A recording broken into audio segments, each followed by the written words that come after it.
All right, now, everybody. Quiet, listen to me. We're going to start a show. Now, some of you people have been with me before. You know it's going to be a tough grind, but we're going to have a show.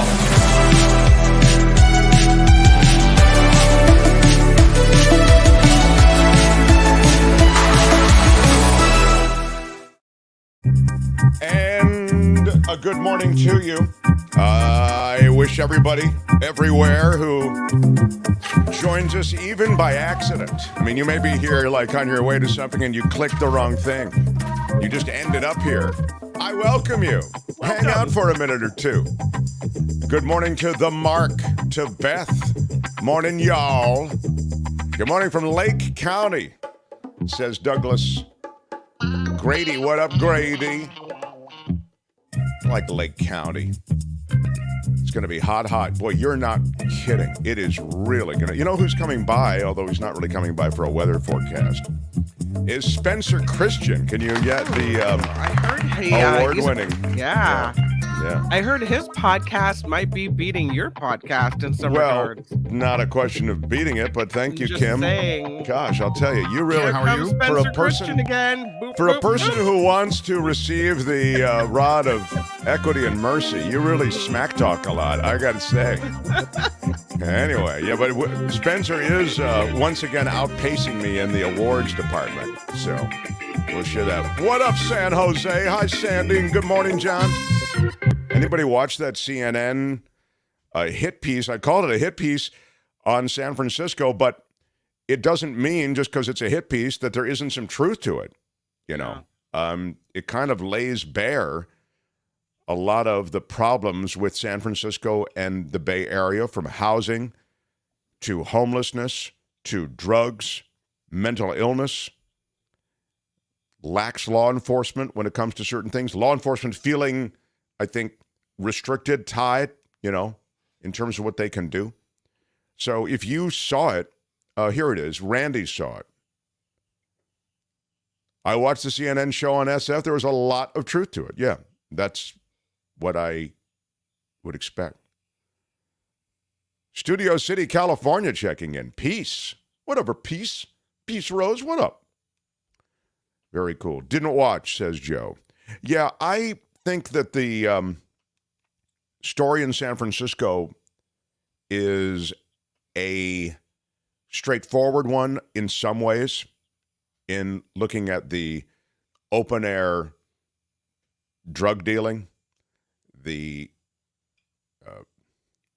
public defecation, public urination, homelessness, the cost of housing. The average cost of an apartment in San Francisco is $3,000 a month. Yeah. And I think the way the city's changed, the way the city has, the best of the city, here's a way to put it, has been encroached upon by all of these elements that I've just mentioned. And that's changed the way life in San Francisco is. And the same thing's going on in Oakland and San Jose and other parts of the Bay Area. But San Francisco, this jewel of the world, is a faded jewel now. It's not gone, and it's also, I would suggest to you, it's very, very capable, the city is, with the assets the city has, and with the brains in the city. It's possible to have a late inning rally and bring this city back. But a lot of things have to fall into place. Born in San Francisco, CNN special stated all the reasons why I don't go into San Francisco anymore, says Vilma. Rarely, even to Pier 39. Yeah. I watched it. It showed a lot of the reasons we sold our house and left, says Wes. Randy, I'm not sure I'd call it a hit piece since it didn't present any biased or false information, which is normally what is included in a hit piece, at least according to its definition. Thank you, Randy, for... Okay, maybe I called it a hit piece on Twitter, and somebody else said it just states the truth, and I called it a hit piece here, and Randy says, oh, you can't call it a hit piece. It just states what's actually the truth. All right, maybe I'm wrong in calling it a hit piece. Well, I didn't look into the dictionary definition of a hit piece before I used the words. You might be right. Well, What's that, Tim? why did they zero in on San Francisco? Thank you. When the same That thing's could be. going on in other cities across the country. I mean, the same thing is really going on in cities across the country. I mean, you find the very Sandy. Does Mark's room look a little dark? I think Larry King would describe the scene as moony. I don't think it is. It dark? What can you tell us about the scene? It's a little dark, Larry. It's a little There's dark. actually more You're in light. shadow. There's more light today than there is normally in here. Man, can't please everybody. Everybody's got to complain all the time. You know, they do this to me all the time. I don't know what the hell they do it for. Casey gets it. You do your best, and they still, they're up your A. Wait, and where are those pictures? And I also want to know what happened to the pictures I was supposed to see this week. San Francisco was always the shiny penny of California, but it needs a lot of work to come back, says Wes. Yeah. Randy says they zeroed in on San Francisco probably because SF gets a lot of negative press because of what's going on in it. Or is it because it's the liberal, bastion, the liberal capital of the world? And so this is upcoming before an election. And is San Francisco another hot button issue for conservatives to go, see what happens when the liberals are in charge? See what those progressives did? Yeah. Eric Kennedy, they want to highlight San Francisco values. CNN is trash now, he says. First, the Trump town hall, in quotes, rally, and now this. Look, the CNN question and then the San Francisco question are two separate questions. I really am... I work there every day. It was a hit piece, says Maud.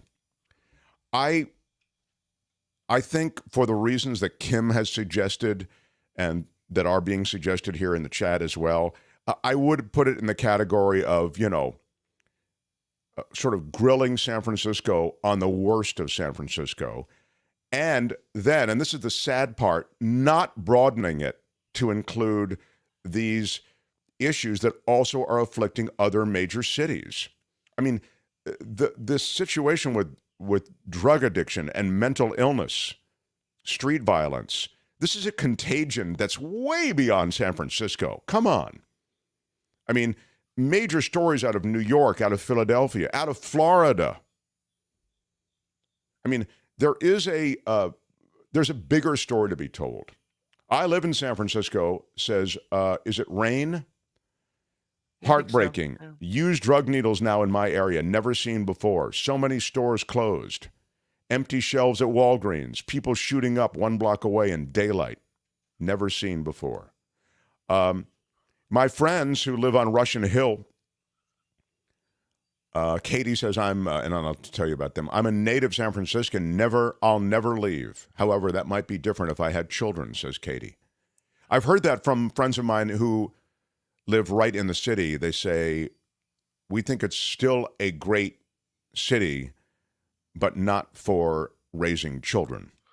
And that's pretty sad. One of the pieces on San Francisco from CNN focused on this mother, and the headline is, a mother was raising her son in a city she loved, and then San Francisco changed and stole her boy.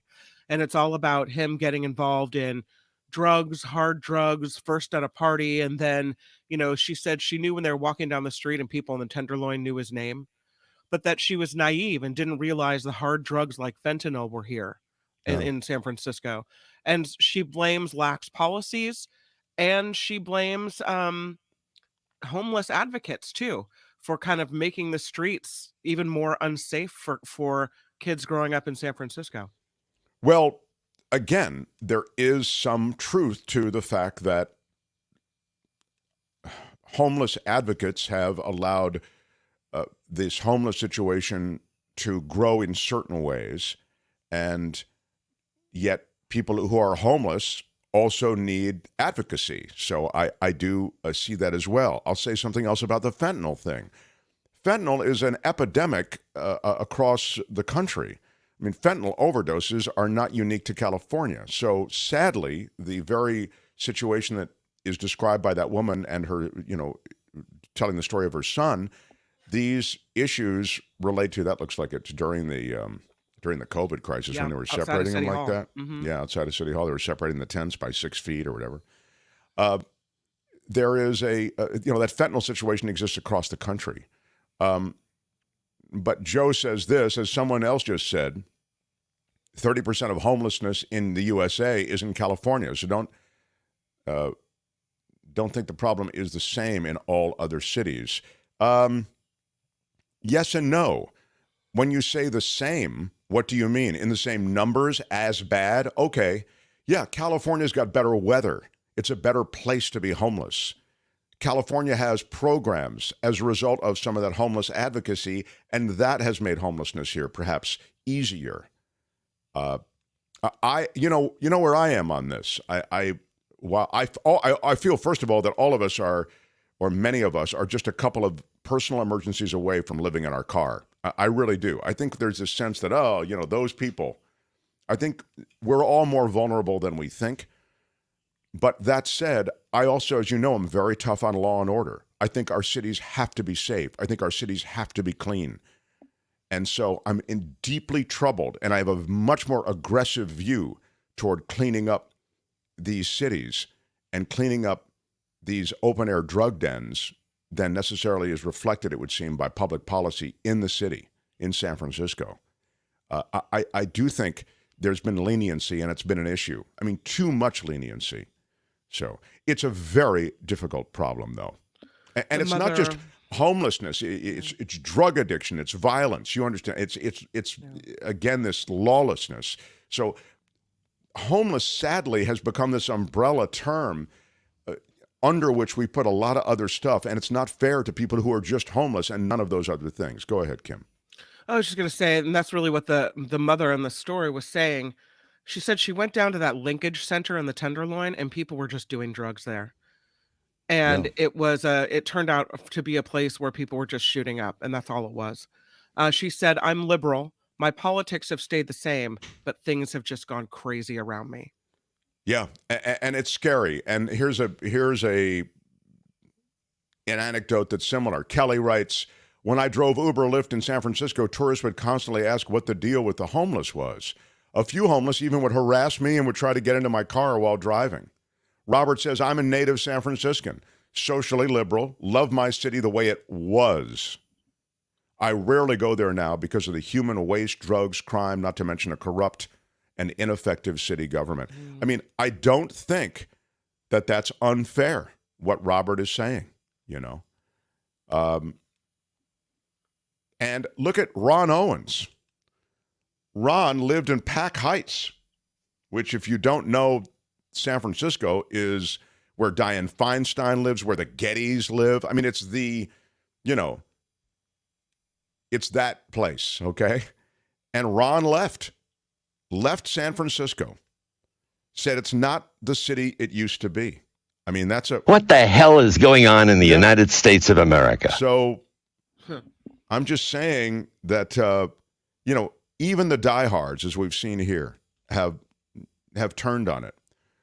Homeless is a $1 billion business, billion spent on it, but very little is actually spent on the people.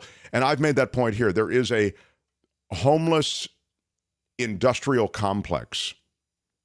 It's almost inconceivable that you could throw the kind of money that we as a state throw at homelessness and somehow still end up with a problem that is so gargantuan the way it is.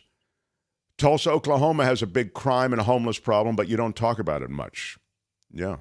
Well, I do believe other cities and across the Midwest and elsewhere, they do have many of these same problems. So anyway, that was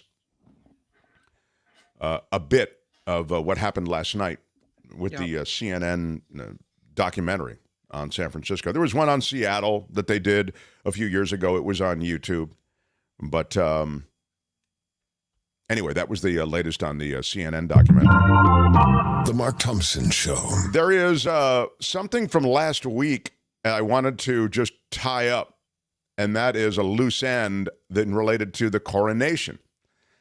There was a picture that we showed here on our show, and it was shown widely and reported widely across media worldwide, of this guy who looked to be in disguise. And it was suggested that this guy, you see him there on the right, was, is that Meghan? Meghan Markle. Mm-hmm. Meghan Markle on the left. I still think Meghan Markle is the name out of a romance novel. It's such a perfect name. Anyway, so this guy who does kind of look like he is in disguise. I mean, like there's something going on there, like a moppy hair, big mustache. It feels disguise-ish. Well, it was suggested that might be Meghan Markle in disguise or someone else in disguise. I mean, when you really thought about it, it didn't really make much sense. But we also showed you at the time. Now, it turns out that this guy is a composer. He's a renowned composer who was invited to the coronation. And his name, and he is knighted, I believe. His name is Sir Carl Jenkins. And he is a renowned composer, as I say, and he has since come forward to say, that is not a fake mustache. That's really my mustache. It's just the mustache, the glasses, the long hair down over the eyes. Like, who are you really? It does have the look of disguise, but he is Sir Carl Jenkins. He's a Welsh composer, and so that's that loose end. I wanted to bring up, since we're on the United Kingdom, that our former super producer, John Daly, is currently there, and he is today at Stonehenge. Sent me this picture. He also was at a little store, and he sent me a picture of this card rack. I don't know if you can see the faces. They're like, I don't know if they're masks or cards, but you've got what looks like Prince Harry. You have King Charles. This is at the top, you're saying? At the top. Mm-hmm. Right. Then you have... It's the top. For those listening, it's the top of like a postcard stand where they, Yeah, in the very middle, you've Harry Styles. Then Right. down at the bottom, you've got on the side Prince William. At the very bottom, Catherine, his wife. And then above Catherine, which is interesting, is placed Kim Kardashian. Yes, that's who they want to buy in. Yeah. Wait a minute. How did Catherine, she's due to be queen at some point, get at the bottom of the stack? I don't know. Yeah, they're not. Well, I don't know if they're in order of importance or not. No. But that is wild. That really is wild.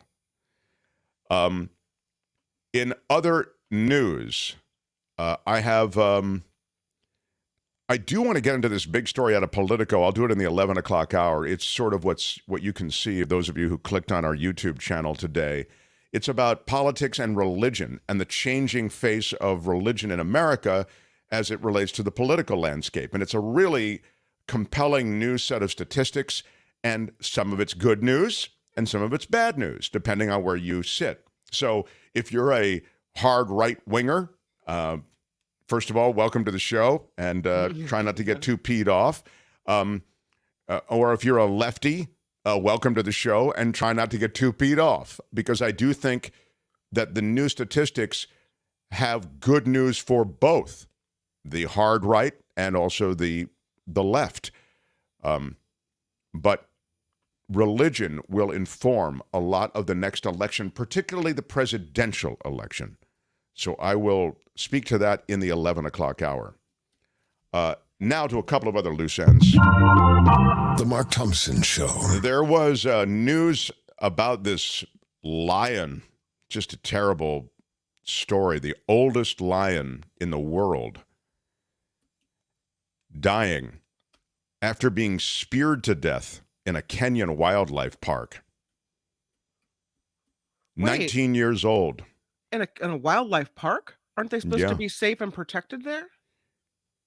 He is said to have strayed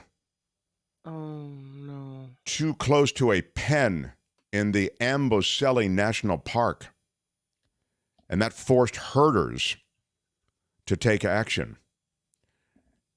The group used spears to ward the elderly predator away from their cows. Those spears ended up killing him. He succumbed to a stab wound to the head. I mean, they worked him over. It's pretty brutal.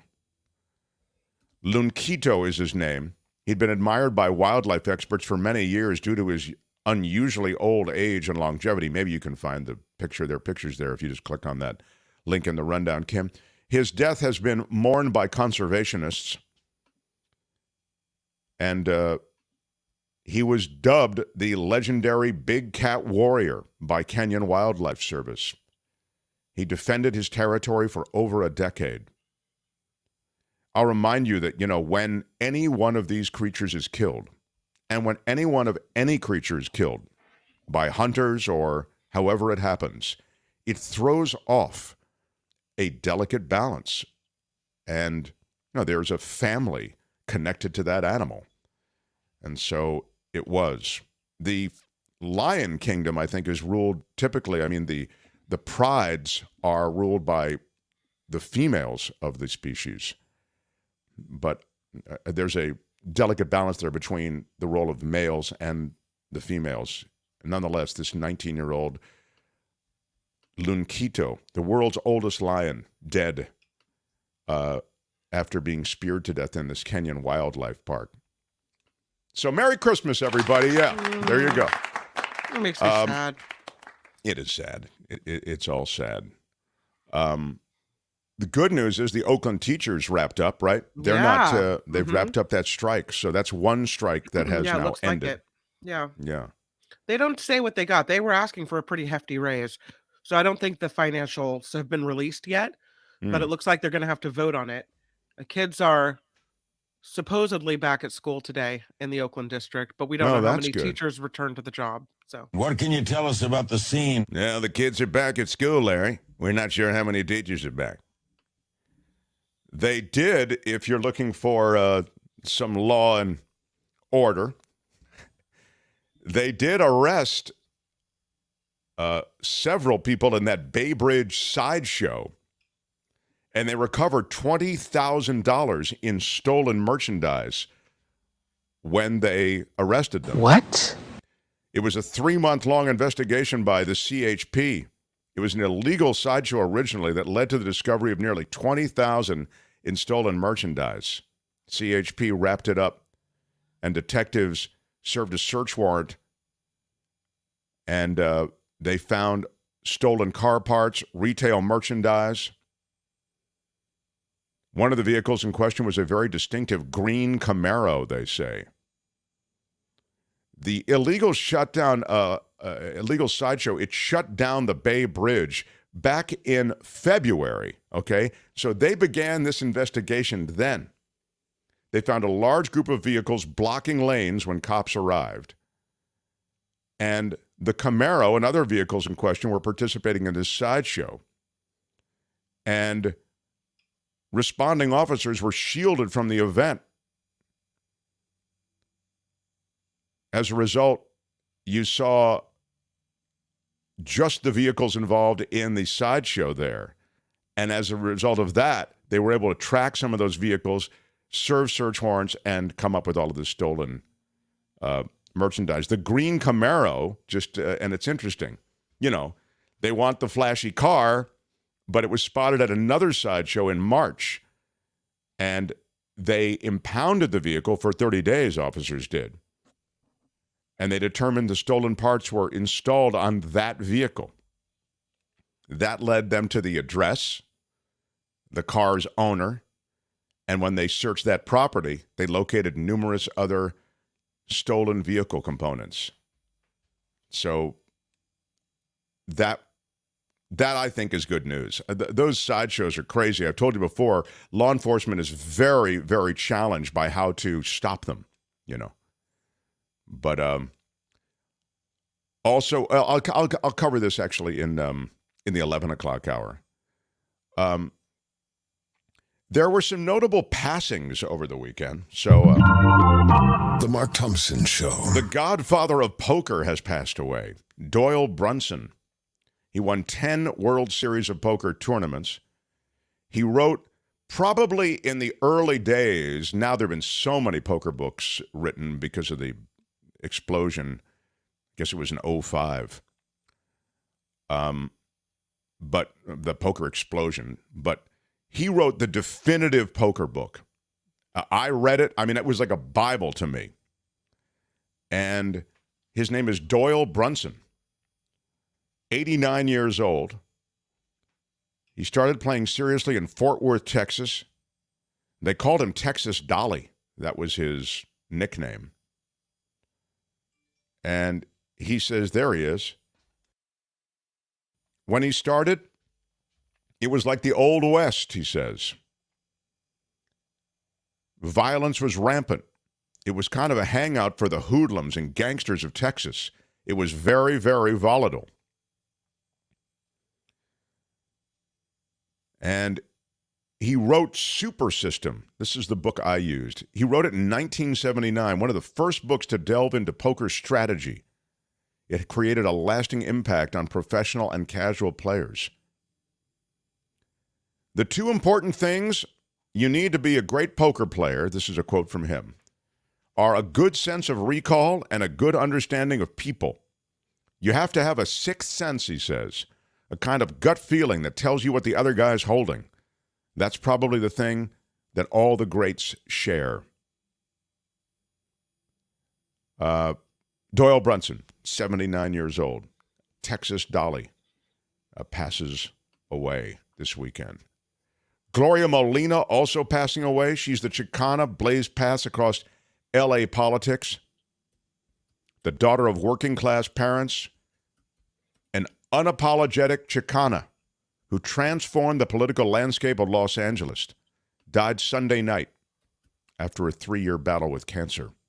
She was young. She was 74? Young. Yeah, young. Too young. Too young. You can tell we're getting older.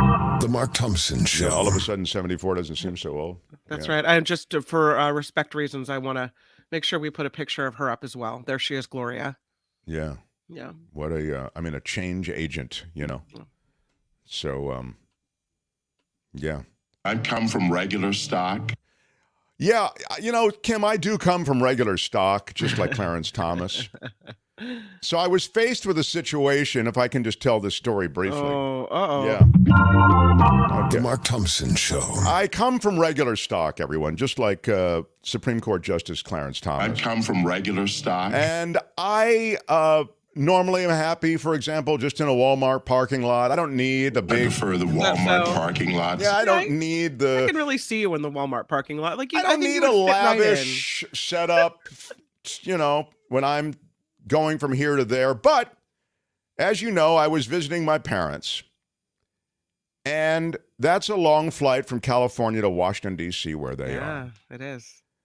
And even though I come from regular stock, I wanted to save up my money, which I've done, for a first-class ticket. Oh. So I'll travel in first class, on United Airlines. Okay? So I check in for my flight, and I get an advisory. And the advisory, this is the day before I'm to leave, this is on the way back, says your airplane, the vehicle that's taking you, I didn't use the word vehicle, whatever they said, your airplane has changed. And as a result, your seat can no longer be guaranteed. Wait, what?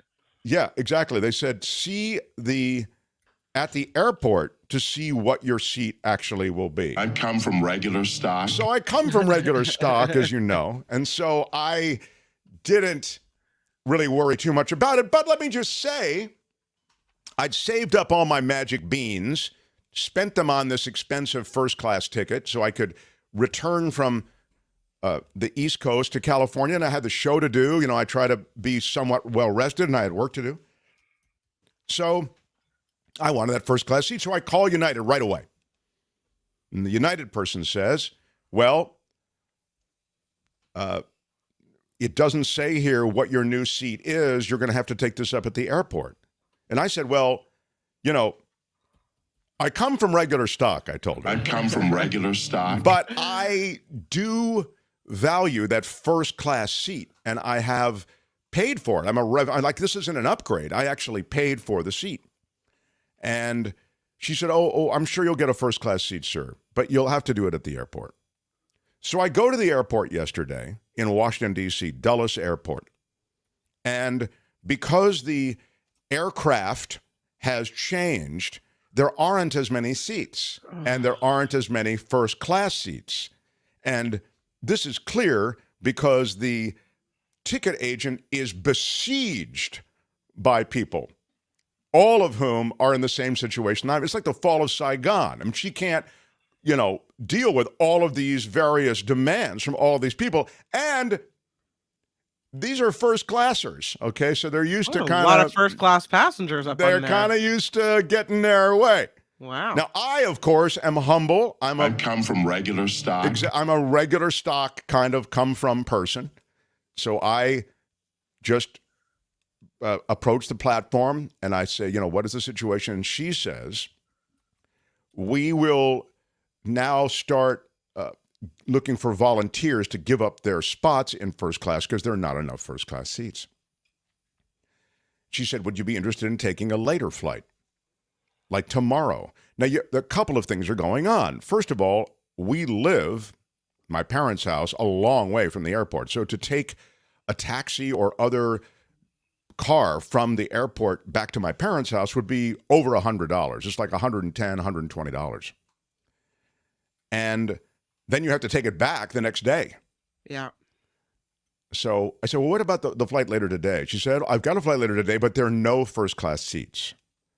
And I said, well, look, I come from regular stock, but I come from regular stock. I did pay for that seat, and I'd like to get first class. Right. She said, well, I have this offer too. And then they start making this offer over the PA.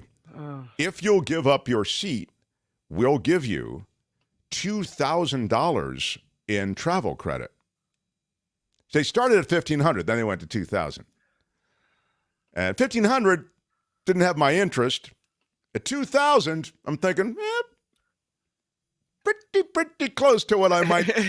I come from regular stock. I come from regular stock, but you are speaking my language of wanting to move up to less than or more than regular stock. Anyway, so I took the deal, Kim. I took the deal. You did? Yes. Did they give you a check or cash or credit or what? How does it work? It's credit. They email you. And she sent the email, and it was first $500. And you're like, and no, I'm leaving the platform, and then she said, did you get the email? I go, yeah, but it only says 500. You said, oh, I'm sorry.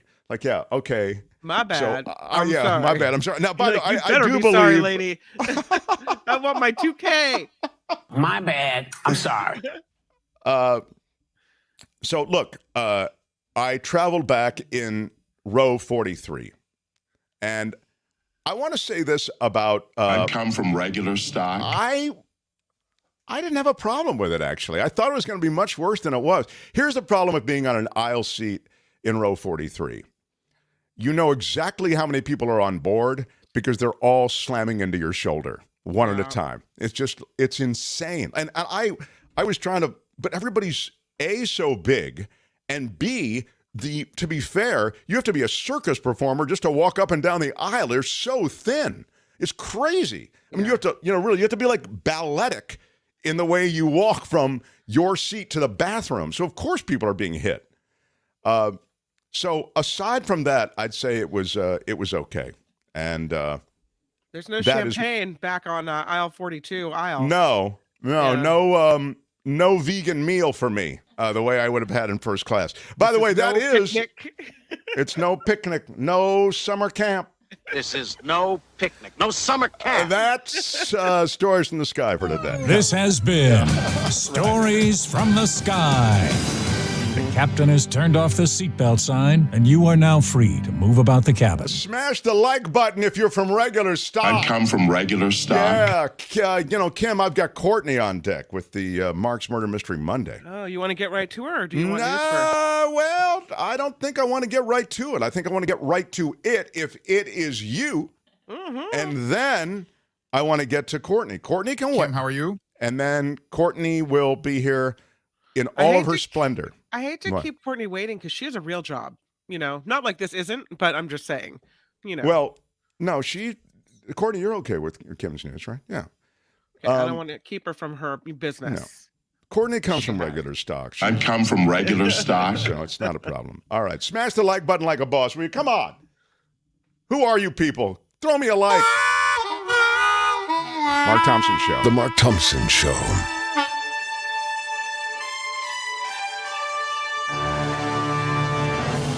On the Mark Thompson Show, I'm Kim McAllister. Let us begin with Republicans and Democrats still apparently pretty far apart when it comes to a debt ceiling negotiation. That is what House Speaker Kevin McCarthy told NBC News. McCarthy and congressional leaders are expected to meet with President Biden at the White House again tomorrow. The man accused of leaking classified military documents will have his detention hearing this Friday in Massachusetts. Jack Teixeira has been held without bail since his arrest last month. Prosecutors say the 21-year-old Air National Guardsman is a flight risk and should remain in custody while awaiting trial. It's an interesting one. Sorry you have to see this picture, but the Supreme Court will hear a case that could impact how the minority party in Congress can scrutinize a presidential administration. Now, this case stems from a lawsuit filed by House Democrats when the Trump administration refused to hand over documents related to Donald Trump's former Washington, D.C. hotel. Now, the case raises questions about when members of Congress have the legal right to sue an executive agency for documents if they don't have enough votes to issue a subpoena. The Biden administration, which inherited the lawsuit, argues if a lower court's ruling is allowed to stand, it will harm the independence of the executive branch. Now, the case will be heard in the fall. About 150 homeless people in San Jose being forced from their campsites today. They were seen packing up over the weekend. Many say they have no place to go, but the city is clearing out a 4-mile stretch of Coyote Creek so crews can start a flood protection project next month. Officials promising to help relocate everyone, but they say, unfortunately, shelter space is pretty limited in that area. Americans are hanging on to their cars longer amid skyrocketing prices for new ones. Got a picture of an old junker there, but a new report shows the average. That's a little late. You've held onto the car a little too long. I typed in junker. I was looking for a picture of a junker, and I liked the. I thought it was kind of artsy, with the moss and the greenery in the background. Yeah. Oh, I see. So it's really an art piece. So maybe at some point you've hung on to it long enough that it morphs into an art piece. Yeah. There's never been anything like this. All right. Well, there you go. A new report shows the average age of light-duty vehicles on U.S. roads rode to a record 12 and a half years as of January 1st. See, I should have had a picture of like an old Toyota Corolla or something. And according to S&P Global Mobility, that includes across-the-board increases for trucks, passenger cars, SUVs, and crossovers as well. So we're keeping our cars a little bit longer because we don't want the old car payment. I don't know if you heard about this one, but this company called Vice Media is filing for bankruptcy, Chapter 11, following years of financial troubles. Absolutely. Yeah. A group of Vice's lenders has submitted a bid of $225 million to acquire the company out of bankruptcy. The move is not expected to interrupt daily operations for Vice's business. They did, though, have to cancel a couple of their news services already. Well, I do want to say this about the Vice. It's not just a news service. It was a news service very much believed in by a lot of big money, a lot of VC money, big names invested in Vice with the hopes that it really was going to become a super relevant. And by the way, I'd suggest that it was and had become super relevant, but a super relevant part of the digital landscape when it came to news. Yeah. But what happened here is the relevance was not necessarily connected to it being financially successful. Profitable. I understand a lot of people that are younger, this was their choice when they went to, looking for news, that they saw Vice, they would be like, oh, they would connect with that. Right. So, I think that's right. And I think that they saw the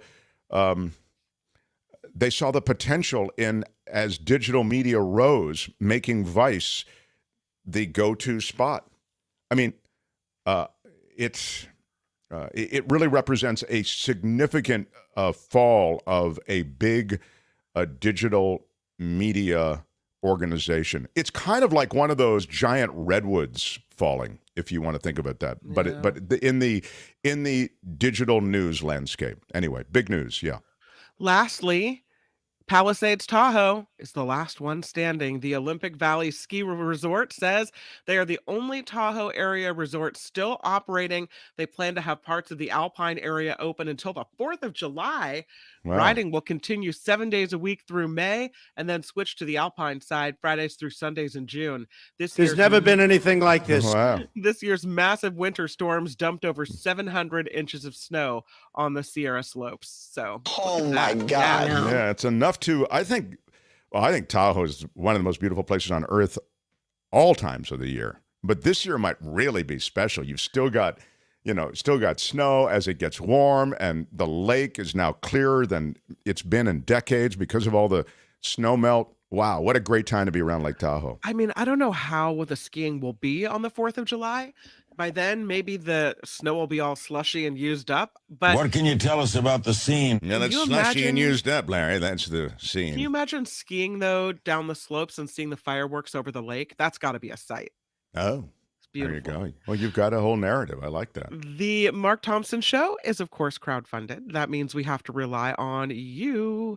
You can help keep us going by contributing via Patreon or PayPal. You can find the links at themarkthompsonshow.com. I'm Kim McAllister on The Mark Thompson Show.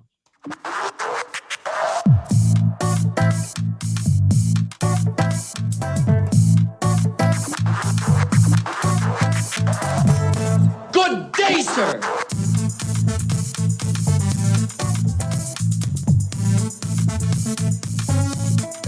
Seriously, what the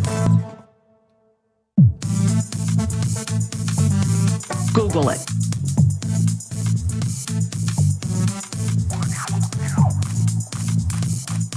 Straight up right in, no problem. The Mark Thompson Show. I'm wildly enthusiastic.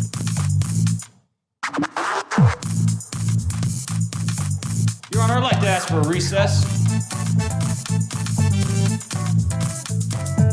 They pay me a lot of money for having attitude. Why didn't you have better judgment?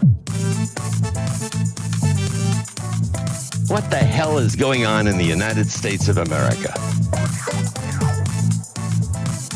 Can you let him finish, sir? What up, everybody? Welcome. It's the Big Mark Thompson Show. I'm Big Mark Thompson. This is Monday, and we are so happy that Tony is back in the captain's chair. Hi, Tony. Nice to see you. Yeah, right on. Albert's got the week off. He is traveling. He's in Korea, actually. Pretty exciting. Maybe he'll see some K-pop. Yeah, that's a good spot for him. You're absolutely right. More on that when he returns. First of all, on Mondays we do a lot of stuff. Thank you all of you who kind of fall in here regularly. Thanks to all of you who share the show. Sharing it on Facebook, by the way, is a particularly good way to share it because a lot of people who used to listen to the show on KGO, they're on Facebook. So they don't see Twitter. They don't see some of the other ways. They're not particularly on YouTube, perhaps.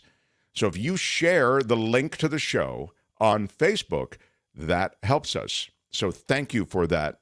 And of course, we're crowdfunded, and we'll talk more about that in the minutes ahead. But appreciate all your contributions on Patreon and PayPal. And Tony, I mentioned him, he's already got 40 jobs. He works at KFI. He works at, I think with a baseball team. It does the professional baseball stuff. And I mean, I'm talking about all the technical setups. He's built radio stations, and he's building other stuff in production studios and podcasts and all the rest. So he's added to that, updating our scroll at the end of the show. All the new Patreon and PayPal contributors, you will be on that scroll. And we want to thank you every day, those who contribute through PayPal and Patreon. It's a time-consuming thing, and Tony does it. If you want to be one of those people who supports us, keeps us alive, you can do it through the MarkThompsonShow.com. And you can just click Patreon or PayPal and join our community. TheMarkThompsonShow.com. Join us that way. Now, without any further delay, we've delayed long enough. Time for Mark's Murder Mystery Monday. Welcome to Mark's Murder Mystery Monday. Wow. And our date for Mark's Murder Mystery Monday is here. Courtney, my other half. How are you, my love? Hi. You've got a mic situation. Can you work that there with the microphone? I'm backstage still. You're backstage, it says. Oh, yeah. I'm having a hard time hearing her. It sounds like she's, Can you hold the mic, sweetheart? Oh, yeah. Thank you. There we go. You need to hold it. Oh, right. Yeah, got it. Okay. There you go. Hi. Thank Hello. you. Thank you. Okay. This is I think great. you're because of the mic. doesn't sound as loud as normal. It's almost like I hear her in the same room, but I don't hear her on her mic. What do you think, Tony? Tony, what do I need to do on that? So touch the where it says mic 2, right? And it becomes active, right? And now the monitor knob, the big green one, the bigger green one, start turning that till it goes to Okay, go ahead. Go ahead. Speak. Okay, now. Yeah, that's better. Yeah. All right. Yeah. Great. Thank you, There Tony. we go. Yeah. Wow, look at Thank Tony. you, Tony. Thanks, Tony. Yeah, that was very good. Yeah. Thanks, Tony. Okay. Great. Yeah. So, Courtney, now that we have solved that problem, and I don't know Tony, but I assume it's great. Yeah, Tony is great. Yeah. He's great. All right. So now let's talk about what you brought today. Yes, I've This brought is a story today that is making the rounds. Yeah, it's in the headlines, kind of, and it yeah. was sent to you even by a few of our listeners. It was. Mike Garcia is one of them who sent it in. Oh, Mike from Oklahoma. Yes. Okay. Yes. So do we want to bring up the great. So the story I'm covering today is Corey Richins. What? This couple, something bad happened? Look at them. They look so happy. I know. So they normal. They look Corey like, and Eric Richins. Wait a minute. One of them ends up dead? Yeah. I mean, This I want is to ruin it crazy. for They you, but look one of them great. ends up dead. I would have bet $1,000 that they're going to live happily ever after. Yeah. Well, yeah. No. All right. Anyway, go ahead. They're a couple that lived in Utah. Corey is a mother, wife, realtor. She's 33 at the time of the incident. He's 39. So she was living this great life with Eric. I mean, seemingly this perfect life in Utah. He owned a business. She was a realtor. They met at Home Depot. And then he tragically passes on March 4th, 2022. And in an effort to cope with the grief and take care of her 3 sons, because she has 3 young sons, Corey authors a children's book with her sons about how to teach kids to get through grief. Oh, so he dies. Yes. And she authors this children's book about how to deal with that death. Yes, exactly. It's called Are You With Me? Are You With Me? Wow. Yep. And so she writes this What book. a sweet, I love this woman. She sounds so sweet. Corey. Yeah, it really is. Kouri. Yes, actually, that's her mother's maiden name, and they wanted to keep Corey in the family, so they named her Corey. Well, I love her. What could possibly be wrong with this woman? Nothing really, except for the inspiration behind this story. So the book gets published on March 7th of this year, 2023, about a year after Eric's tragic death. And just last week, Corey was arrested for the murder of Eric. Corey! What? What? Yes. Well, she needed inspiration for the kids' book. But there's never been anything like this. Man. It's not going to write itself. So... Ooh, it's a wild idea, but it just might work. I'll kill my husband so I can write a book about dealing with the grief of losing your husband and father. Yes, and take his $4 million estate. I see now. Potentially marry her alleged affair, and also buy a $2 million home in Utah that Eric did not want to buy. That was 20,000 square feet. But we'll get into that. Yes. There's a lot going on there. It's fantastic. Okay. Yeah. So go Corey ahead. had a list of wants. Do you think, Courtney, do you think that by writing the book, it was like a little over the line? You know, I mean, as far as, you you want people to feel bad for you and, oh my gosh, this has happened and I want to appear sympathetic. But she just didn't kind of read the room that this may have been, a little bit, I don't know, obvious. Yeah, no, I think that, yeah, I mean, this is one of many terrible decisions that Corey has made. It's hopefully her last. In fact, this was going to be one of 3 children's books that she was writing. But you're right. Yeah, I think sad that she couldn't get the whole trilogy out before she was accused of the murder. She's clearly a narcissist and sociopath. But yes, I think it's done in terrible taste. And actually, she was on a sort of this mini publicity tour talking about the book, and she had been reaching out to all these news outlets to try to get on air to talk about the publication of the book. That is her on Good Things Utah.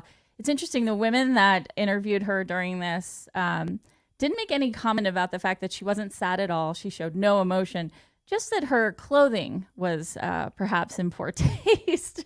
Well, she hadn't dressed up for the segment was what they referenced. But so the night of the murder is March 4th, 2022.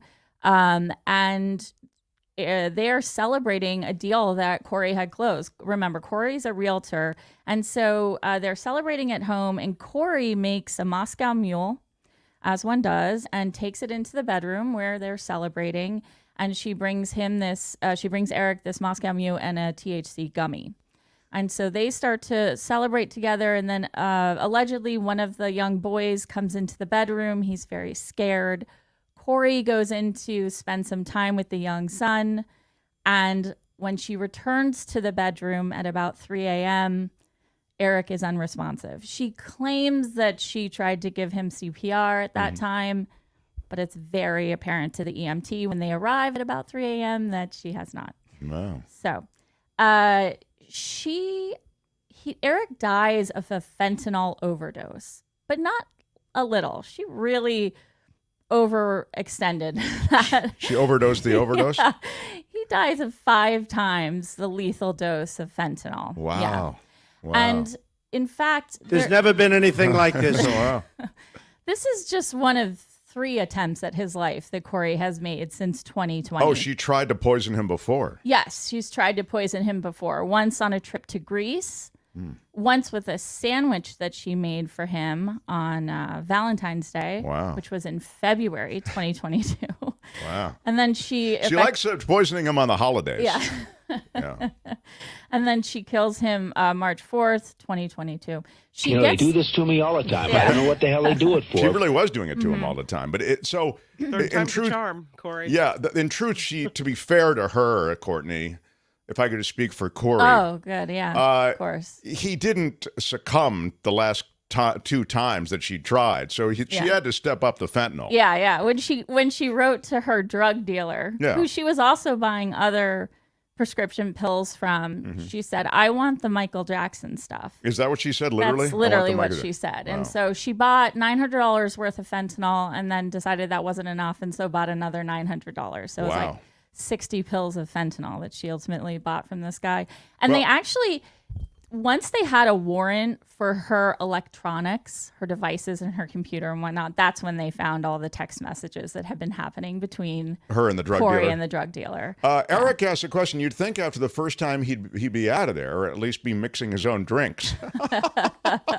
Definitely. But wasn't there something in all of this where he said, I think, because he did get sick after the first couple of poisonings, right? Yeah. So they go to Greece in 2020. This is the first poisoning, and she makes him a cocktail, and he gets very ill. And so he says to his sister, Corey's trying to kill me. And he says, if anything happens, Corey did it.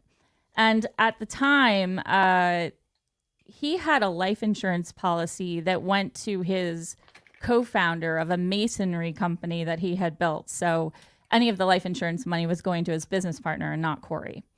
And she tries in January of 2022, she really ups the sort of strategy and the efforts, unfortunately, in murdering this man at the beginning of 2022. And so she calls the life insurance company and she changes the beneficiary to herself, which, of course, the life insurance company calls Eric and his business partner to confirm. So that also would have been a red flag. She tries to poison him. Wow. How would you handle this? February. We could try ignoring it, sir. I mean, did they and then kills him in March. I wonder what the conversation was. Sweetheart, why did you call the life insurance company and change the beneficiary? Yeah. Or try to change the beneficiary? I mean, that's when you ask him if he wants a Moscow Mule. Let's discuss it over some cocktails and sandwiches. And so, so she ultimately is not the beneficiary. And actually, Eric had changed his estate, so all of it went to his sister and not Corey. And Corey found this out when she was hosting a party the day after he died, and the sister was there. Wow. I know. It's all in really poor taste. So her whole idea just went up. Yeah, she actually assaults the sister. The authorities are called. Wow. So she finds out at this party that she is going to receive nothing. Why did he stay? Like after 2 attempts on his life, why is he still there? I know. For the boys, maybe? For the boys, yeah. It was for the boys. But it was said that he was planning a divorce. Now, see... Who isn't? Sorry. I know. What? I keep making those cocktails, man. Gotta shake up, little shake. Let's be honest. Shake I'm just it, not saying, stirred. we're all planning a divorce. Yeah, nobody was politically correct to say it. Everybody in the back of their mind goes, what would happen if I actually did, find an escape hatch? Exactly. Anyway. If you go down, if you don't mind, one of the big issues was if you go down in the slides, if you're watching, I have an image. There we go. So one of the recent big issues between the couple was that Corey wanted to buy this massive house that was in Midway, Utah. This home is 20,000 square feet. Wow. The caretaker's house, you can see if you're watching on the right-hand side, is 3,000 square feet. And she wants to buy this home and flip it. She wants to flip a 20,000 square foot home that has a 3,000 foot. I mean, it really needed some improvements considering it had a virtual reality room. I was telling Mark last night it sleeps 60, which I forgot about that. Yeah. Also, what happens in prison? It's a big house. Right. Hey, you still got that place that sleeps 60. You never got know that when room. you want 60 of your closest friends over for a little slumber party. Exactly. Yeah. So she really wants this house. He doesn't want it. I bring this up because he's making her believe that they're going to buy it. He puts an offer in on the home. The offer is actually accepted. But he was coupling the news that they weren't going to buy this home with the idea that he wanted to divorce her. So it was all something that he was working on delivering to her. Now, I don't know if she knew that or not, but she closes on the home 2 days after his death and then tries to flip it like a month later for $5 million. Wow. Yeah. And she actually she bought it from a widow. The man that was building it died. She bought this whole thing and then is going to flip it for a $5 million. For double the money. Wow. Yeah. So it's actually in escrow right now for $3.75 million.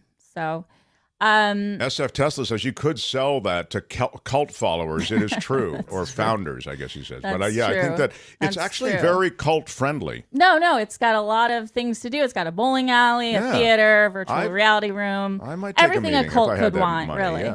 Yeah, and a nice backdrop. So she's arrested this week. She was arrested on Monday of last week for killing her husband, but also having drugs and a bunch of other things that she was doing that was illicit and wrong. But how the book sales been? Did it hurt book sales at all? Or Exactly. I know. So we'll never know what the second and third book were going to be, but we hope that justice will be served for Corey Richins. Yeah. Wow. So she is, and so is she convicted, or where is the? She's just arrested. Arrested. Yeah, I think her first court date is later this month. So are you going to keep the Mark's Murder Mystery investigative team and watching this? Yeah, I'll keep you apprised of book sales, of her being her apprised trial. Is a ding word, by the way. Nice job on the way out. Imagine that's what happens when you're married to just the psycho. I know. Yeah. And all accounts are that he was just the most loving father and wonderful guy. He was married before and actually had this horrible divorce. If you go to the last picture, if you're watching, this was his first wife. She tragically died. She died in a tragic car accident. She was stopped at a light. Someone hit her going 60 miles an hour on sort of a small road. It wasn't a highway or anything, and her car burst into flames and she died. I mean, it's just absolutely tragic. And poor Eric has lost his life as well. And so where are the kids? The kids are being raised by... The boys are with his parents, yeah. Parents, yeah. Do you know if the boys are the first wives or the second wives? The 3 boys are the second wives. I don't think he had any kids with Very good. Julie. Julie passed when she was 26. Wow. So she died in 2011. They're all Mormon. I know I mentioned that, but actually Eric comes from a very prominent family in the LDS community in Utah. Yeah. So, man, yep.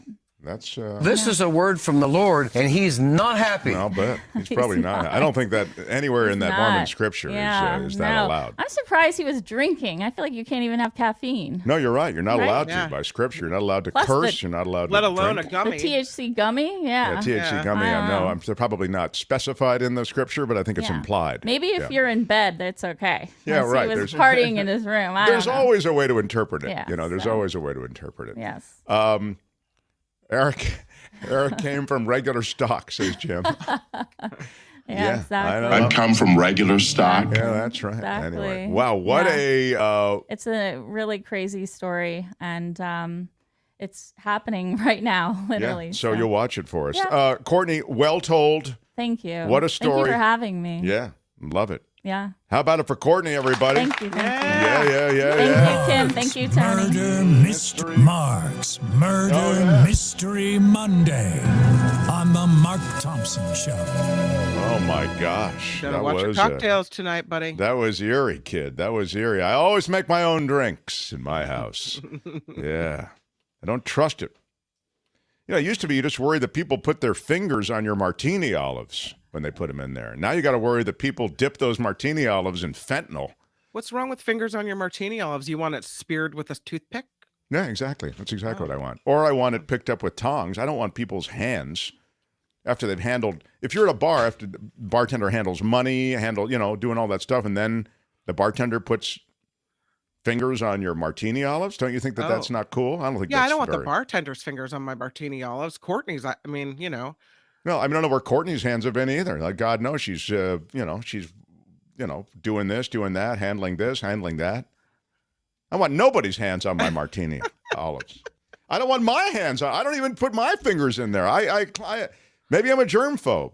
I don't know. I mean, I come from regular stock, but I'm just saying I still have some boundaries. That's all. I don't know. Clearly, at your house, it's allowed. Trust me. At my house, people are picking stuff up off the floor and putting it in their mouth. So whatever. It's a 2-second. What is it? 3-second rule. Smash the like button like a boss. A thumbs up for Courtney. When we come back, I will get into the news stats. I never know. I'll tell you something in a moment of confession here about the show. I never know how much politics to do and how much politics not to do. Like what's the right mix? I really work hard to not do too much heavy, too much light. We really work hard on the mix on this show. But that doesn't mean that the mix is always right. It just means that I'm working very hard on that mix. And so today, I advertise sort of the politics of religion and how that's changing the landscape in America. I think a lot of people who come to the show want news and have a political bent and have an appetite for that information, and also are very smart with those interests sort of along the lines of what my interests are. I mean, I have interests in those areas. But I never know that we get talking about this murder thing. As you know, I have no interest in these murder mysteries, but then Courtney kind of gets me into them. You know what I mean? And there are these weird, quirky stories with... I just loved what we just heard, right? So I always wonder, Kim, and I don't know the answer to this, what the right mix is. So, again, we're going to do politics in a moment after your news, but it's a really important and interesting part of politics, and that is religion and how it's likely, statistically, beginning to change America and politically affect the outcome of presidential races and will affect the outcome of the presidential race in 2024. So that's a long way of saying we try to include this stuff, but I never know, the right mix. As I say, I'm always going for the right mix. So I just want religion out of my politics. Can I have that? Can we have yeah, a separation of religion and politics, or is that not okay? No. that's the way it was supposed to be, Yeah. But sadly, it's not the way it's going. But anyway, smash the like button like a boss. Kim's News next, and then we'll get into that. The Mark Thompson Show. Yes. Loving it. Loving it. Loving it. Loving it.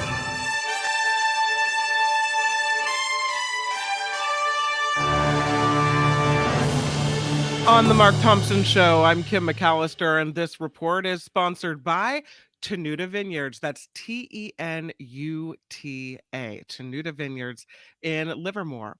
Let us begin, though, with migrants at the southern border. Less encounters now being reported at our southern border after the end of COVID-era restrictions. Homeland Security Secretary Alejandro Mayorkas says Border Patrol has experienced a 50% drop in encounters since Title 42 ended Thursday at midnight. Speaking on CNN's State of the Union, Mayorkas said the Border Patrol reported 6,300 encounters on Friday, 4,200 on Saturday. Consumer debt hit a record high of more than $17 trillion in the first quarter of 2023. Figures from the New York Federal Reserve show the total for borrowing across all categories rose nearly $150 billion during the period from January to March. The jump comes despite a sharp pullback in home loans due to rising mortgage rates. And somebody new in office today, President Biden nominating cancer surgeon Monica Bertagnolli to lead the National Institutes of Health. The top post of the NIH has been vacant since Francis Collins left the agency in December of 2021. Bertagnolli was appointed in October to head the National Cancer Institute, which is part of the NIH. Now she's overseeing the whole thing. The ex-wife of the former Minneapolis police officer, I should say, convicted of killing George Floyd, is now pleading guilty to tax evasion. Kelly Chauvin was accused of not reporting more than $400,000 of income over a 6-year period. The former spouse of Derek Chauvin was ordered by the Washington County judge to serve 20 days in jail and be placed on supervised probation for 3 years. Kind of a grisly discovery in Southern California. Here is the street where it happened. Police are investigating after a man's hand was apparently cut off with a sword. A severed hand found on a sidewalk late Saturday night. About the same time, a man in his 60s checked in to a nearby hospital, and guess what? He was missing a hand. He claimed someone had just chopped it off with a sword. This happened in the Riverside County area. No arrests have been made yet. Oh, my God. How would you handle this? We could try ignoring it, sir. That is so they matched the guy to his hand, but I'm guessing they couldn't reattach it? They don't say that they could reattach it, so I'm thinking he's handless. Wow. Yeah, he's handless. I will say, because a lot of people are probably wondering, even though he's handless, and I know that this is probably not top of mind for him, yeah, but people are asking, and so I'll just tell you, he is still eligible to receive the rod of equity and mercy. Yeah. I think he's got bigger fish to fry. I don't know. Yeah, I know it's not a front burner item for him now. His priority list is different. Yeah. And lastly, let's talk about telemarketers. New Jersey Governor Phil Murphy is signing a Seinfeld-inspired law today aimed at combating telemarketers. The law is affectionately nicknamed the Seinfeld Bill in honor of an iconic episode when Jerry offers to call back a telemarketer. The law requires telemarketers to state their name and what they're selling within 30 seconds. There's none of this, how are you doing today, sir? La la la la la. No. What do you want in 30 seconds? Let's get it out there. Along with whom they're representing and where to reach them. So they have to, in the first 30 seconds, they have to say who they're representing, what their name is, what they're selling, and where you can reach them. The law also lays out consequences for telemarketers who lie and misrepresent information on sales calls. So you're going to call me, you better be on the up and up, pal. Yeah. That is pretty wild. Liar, your pants are on fire. You got to lie and get your pants on fire in the first 30 seconds is what Kim's saying. Well, have you ever had them call you and say, good morning, Mr. Thompson. How are you today? How are you today? And are you happy with your current power bill? Right. You're not. Well, you are happy with it. Well, what if I told you I could save you X number of dollars? What? You don't want to save X number of dollars? Well, why not? Okay, so on and on it goes. No. In the first 30 seconds, who the hell are you? What the hell do you want? I see. Calling me a liar. Now what you calling me? All right. This report is indeed sponsored by the very, very fine people at Tenuta Vineyards. They had a big Mother's Day. They had lots of different groups out there for Mother's Day. And they had Jackie, who had sent a family member to come pick up her wine out at Tenuta Vineyards that she had ordered after hearing about it here on the Mark Thompson Show. And apparently she was listening to the show and didn't see the graphic on the screen. And so didn't realize that Tenuta is Tenuta. So I wanted to make that really, really clear. And she also couldn't see the phone number on the screen as well. So I do want to mention that you still can save 10% off of your purchase at Tenuta Vineyards. And I will put the number up right here. It is Rich at Tenuta Vineyards, and here's the number for you. It's 925. There, black and white, clear as crystal. Well, sometimes it's not clear enough. That's all. No. So settle down. 925 699 4576. 925 699 4576. So you call that number and you mention smash it with your iron rod. Smash it with your iron rod, and it's 10% off. That's right.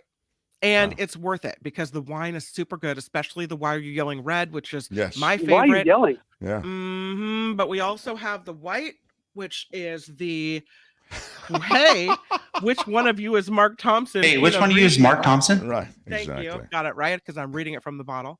And yeah, so this is really fun. And they're such nice people. Their motto is give us 30 minutes and we'll be friends for life. And they really mean it. They love meeting people and they love their product. And it's just a fun interchange. So our motto is give us 30 minutes and then get the hell out of here after you give us a thumbs up. Give us 30 seconds. Tell me who you are and tell me what the hell you want. Yeah. What do you want? Right. Exactly. Our thanks to Tenuta Vineyards for sponsoring this newscast. And I'm Kim McAllister on the Mark Thompson Show. Yeah, you are. They had to close down an entire radio station to silence him. And now he's here. Ladies and gentlemen, Mark Thompson.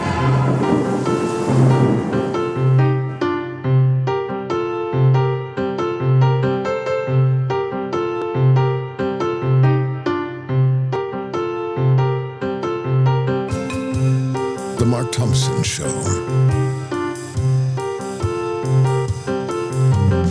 I think you know what the problem is just as well as I do.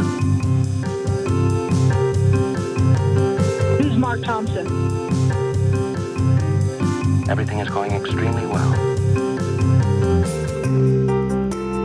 I'm sorry, Dave. I'm afraid I can't do that.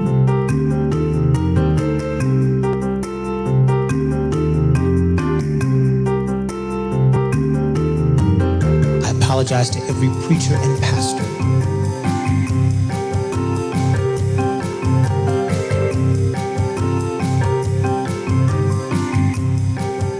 What he's got going here is a situation. We have processes and protocols and standards. No, no, no.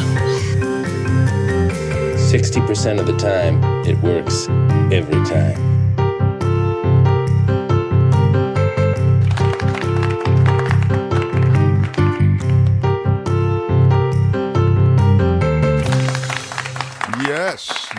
Yes. Welcome back. Hour 2. Great to have you with us. Today's cast of characters, you know Kim. Kim, how are you? And you know Tony. Thanks, Tony. Yeah. Tony here for Albert this week. Tony's usually on Tuesdays and Thursdays. He squeezes us in, although I'm sure I'm going to get the call soon that, Mark, I can't make it Tuesdays and Thursdays anymore. Oh, KFI is killing me. The Angels are killing me. I don't know. Just getting killed everywhere. Trying to kill me right now. Yeah, he's unbelievable. Thanks, Tony. He is the hardest working man in show business, but we appreciate his presence here. And I appreciate also the thumbs up. It's weird. Again, we're in YouTube now, in the YouTube world. The algorithms and the way they mathematically compute popularity and the way you're served to other people's feeds. It depends on how many thumbs up you've had, based on how many viewers you've had related to that. So that's why we hit you with the smash it. So smash it like Smash it with your iron rod. Smash it like a boss, and it costs you nothing, and we appreciate that. I saw this story, and then I will get into the politics. I saw that, Bed Bath & Beyond is going away, right? We did a bunch on that. I was a big Bed Bath & Beyond devotee. Sayonara, sucker. Yeah, I was a devotee is a ding word. Sayonara, sucker. What's taking the place at your local mall of all of those Bed Bath & Beyond, the Old Navy, these stores that are going away from a brick and mortar standpoint? Malls need new tenants, right, to take up that space. Sure. So there is one part of the culture that is increasing in popularity immensely. And it's increasing in popularity across the demographics. It's really helped older people who no longer quite have all the athleticism that they once had.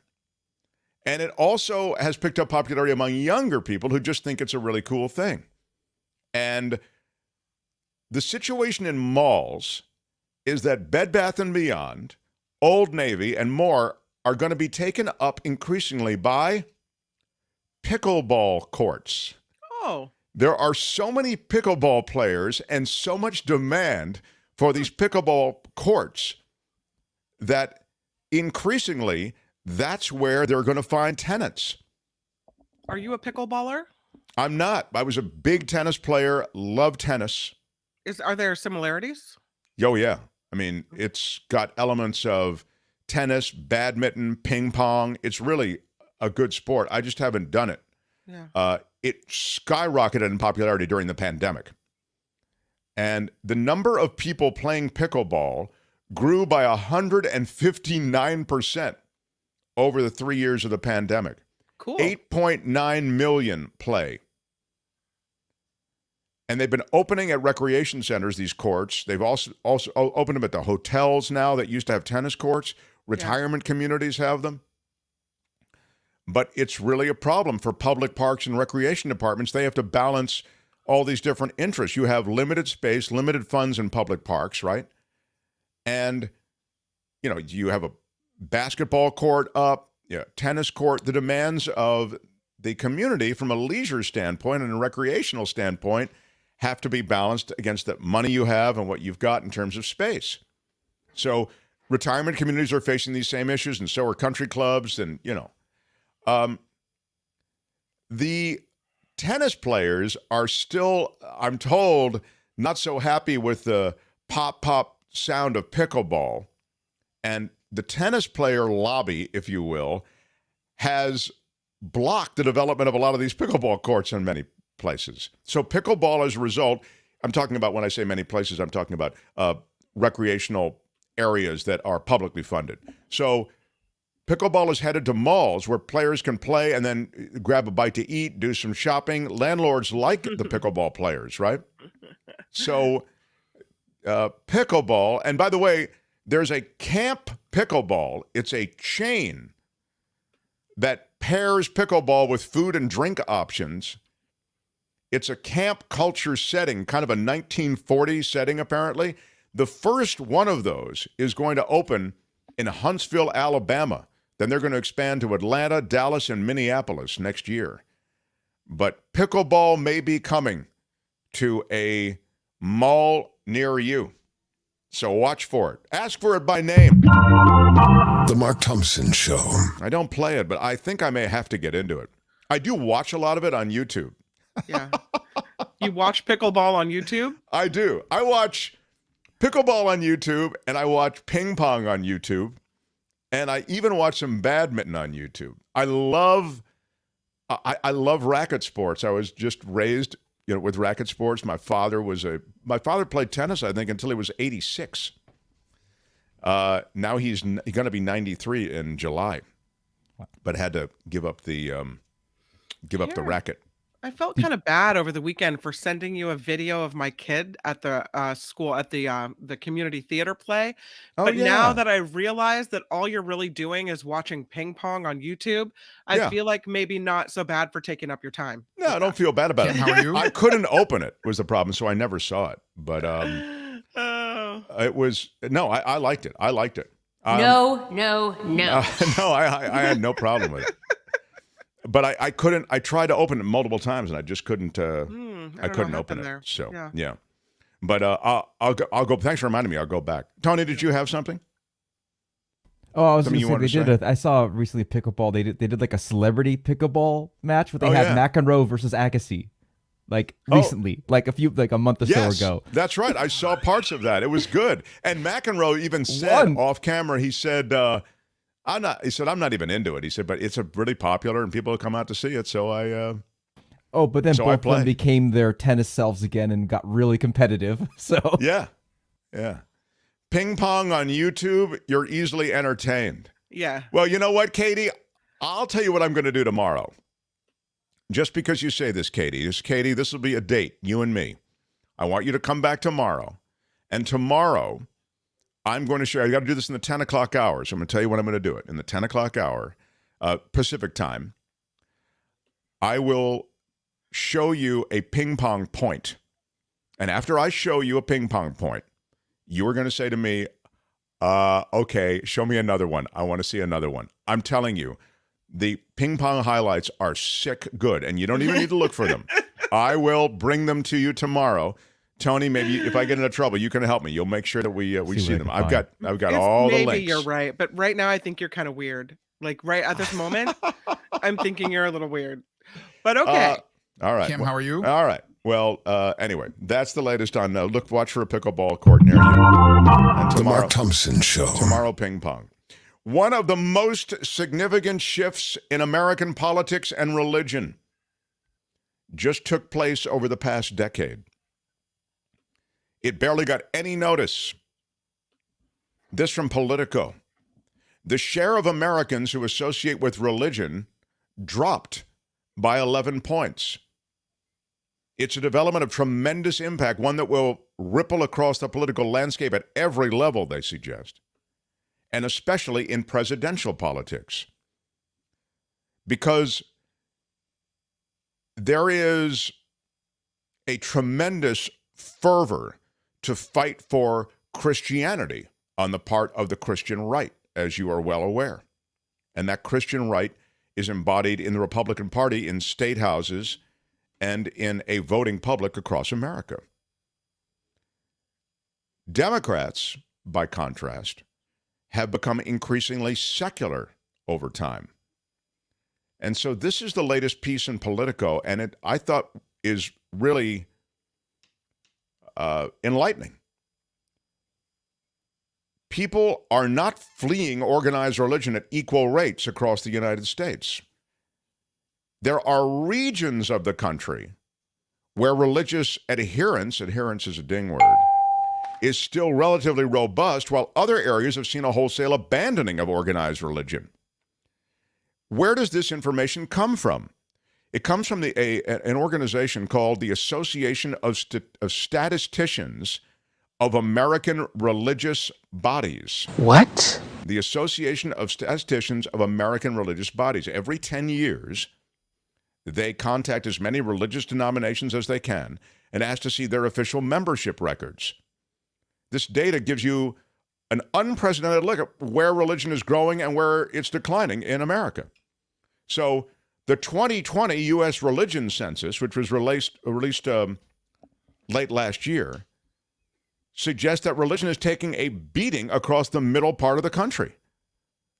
When comparing the rate of religious adherence in 2020 versus 2010, a fascinating pattern emerges, they say.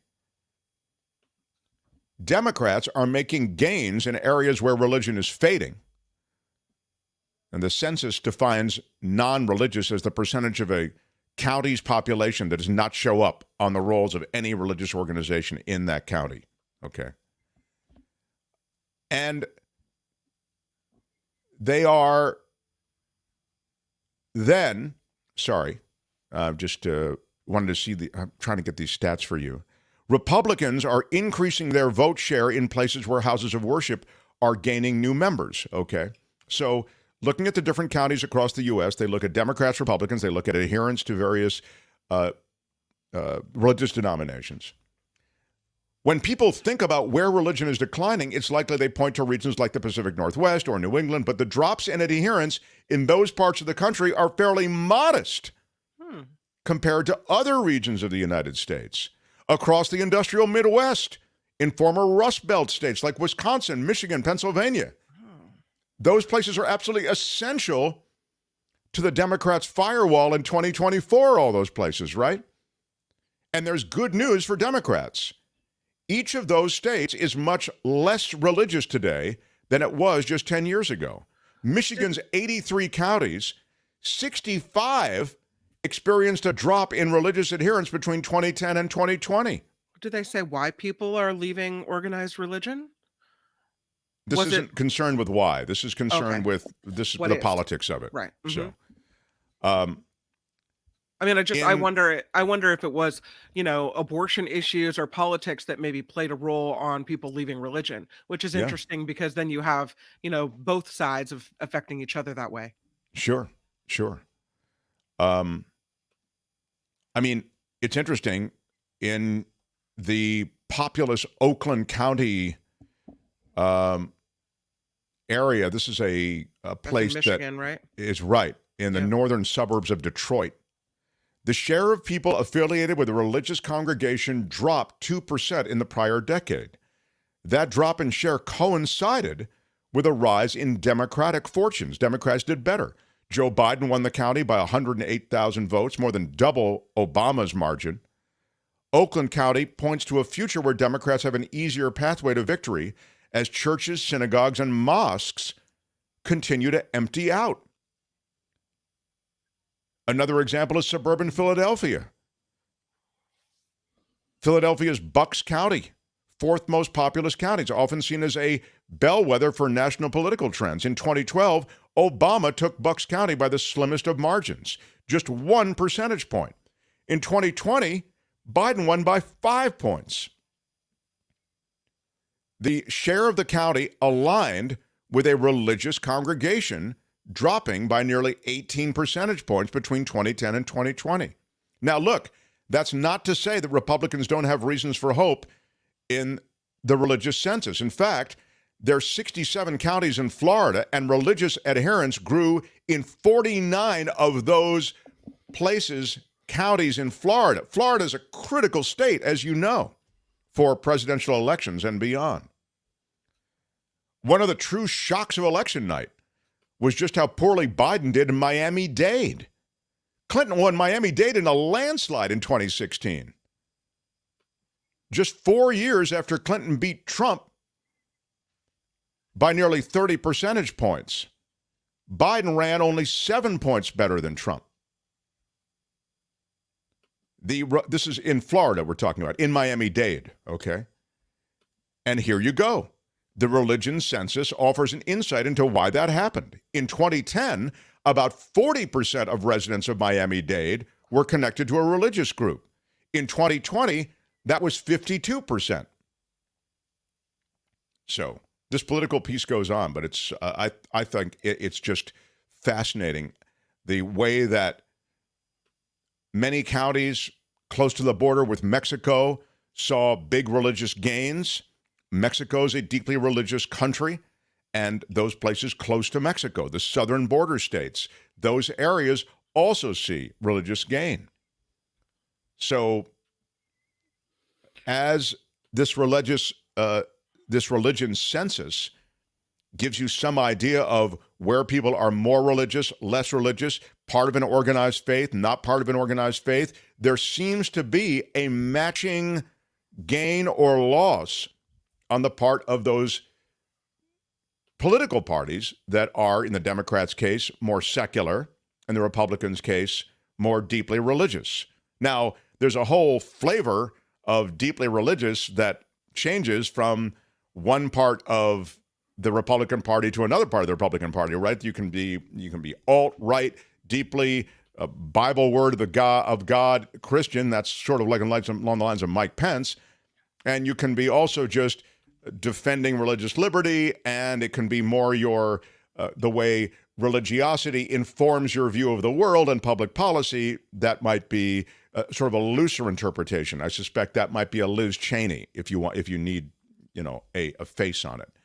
But this is fascinating, I think. If you want to read more, it's on my Twitter feed, and it's also in Politico. So really interesting. Do you think it means we're becoming even more divided?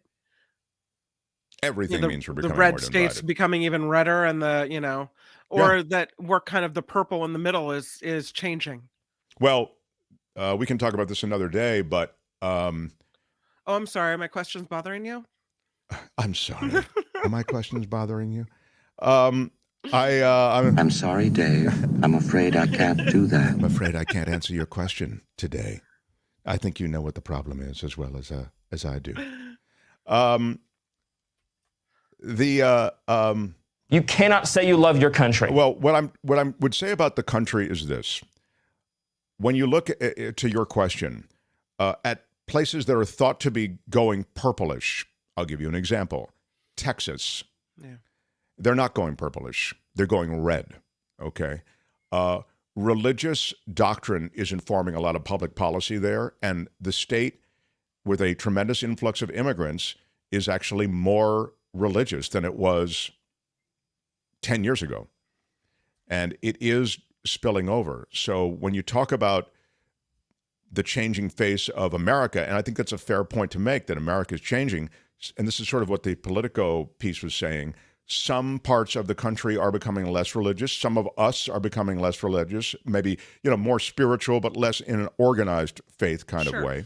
Yeah. And others are more deeply religious. And I think you're right. Those deep divisions and the deeper religiosity that informs the fight for America's soul. I mean, that fight for America's soul is oftentimes a fight to get religion in classrooms, in administrative offices, and in state legislatures coast to coast. I find that nauseating. I find religion can be a great thing for people, but the jihad, I'm talking about the Christian jihad, in addition to all the other jihads, it's wrong. This holy war is just wrong. It runs against the precepts of this country and the freedom to think whatever you want and not have stuff shoved down your throat.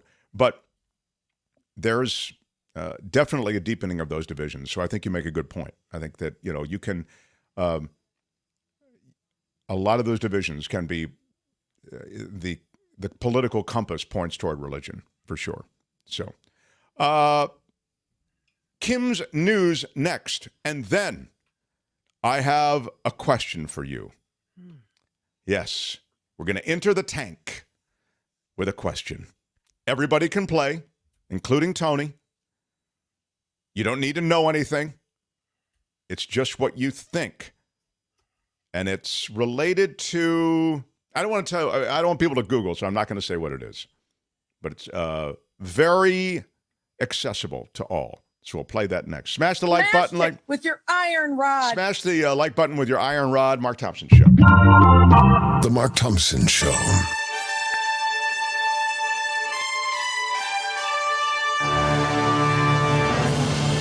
On the Mark Thompson Show, I'm Kim McAllister. Let's start back with the U.S. debt, because now President Biden says he will be sitting down with Speaker Kevin McCarthy and other congressional leaders tomorrow. They'll be resuming talks about the debt limit and avoiding default.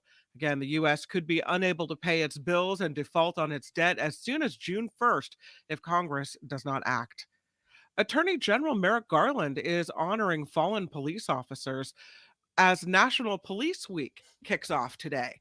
Speaking outside the U.S. Capitol building, Garland recognized 443 officers who made the ultimate sacrifice for their communities. Thousands of law enforcement officers gather in Washington, D.C. every year for National Police Week events honoring those who have lost their lives in the line of duty. Interesting story out of the University of Florida. A team of researchers from the University of Florida is showing that it is very possible to collect human DNA from the air, sequence it, and match it to a specific person. The team from the university's Whitney Laboratory for Marine Bioscience and Sea Turtle Hospital was collecting DNA samples from turtle footprints on the beach as part of a separate study when they discovered they were also finding human DNA in the sand and surrounding water.